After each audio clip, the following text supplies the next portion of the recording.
فیلم آیرون من رو دیدید که با دستاش تیر شلیک میکنه؟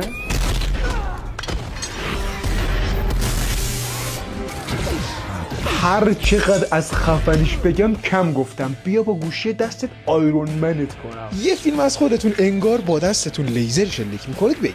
این سه تا افکت لیزر دست آیرون من رو که خودم ساختمشون داخل کانال تلگرام گذاشتم. لینک کانال تلگرامم هم داخل بایو هست، دانلودشون کنید. البته یه کپکات جدید هم واسهتون گذاشتم که همه چیزش کار میکنه، اونم حتما نصب کنید. وارد کپکات بشید، روی افکت شارژ شدن ضربه بزنید، اوورلی بیاریدش پایین و ببریدش زیر ویدیوتون. بعد سپلایس رو بزنید و فیلتر رو انتخاب کنید تا سیاهیش پاک بشه و دقیق جلوی دستتون بذاریدش. اگه دستتون تکون میخوره و میخواید افکت هم با دستتون تکون بخوره، دوباره انتخابش کنید و با این لوزی شکل یکی فریم بدید. الان هر کجا ببریدش خودش انیمیت میشه و انگار با دستتون تکون میخوره. تمام این کارا رو واسه خود لیزر هم انجام بدید، یعنی اوورلی بیاد پایین، سپلایس و فیلتر و با این لوزی شکل بهش انیمیت بدید. واسه اینکه کار خوشگل تر بشه یه دونه افکت شیک هم موقع شلیک بذارید طبیعی تر بشه و به همین سادگی.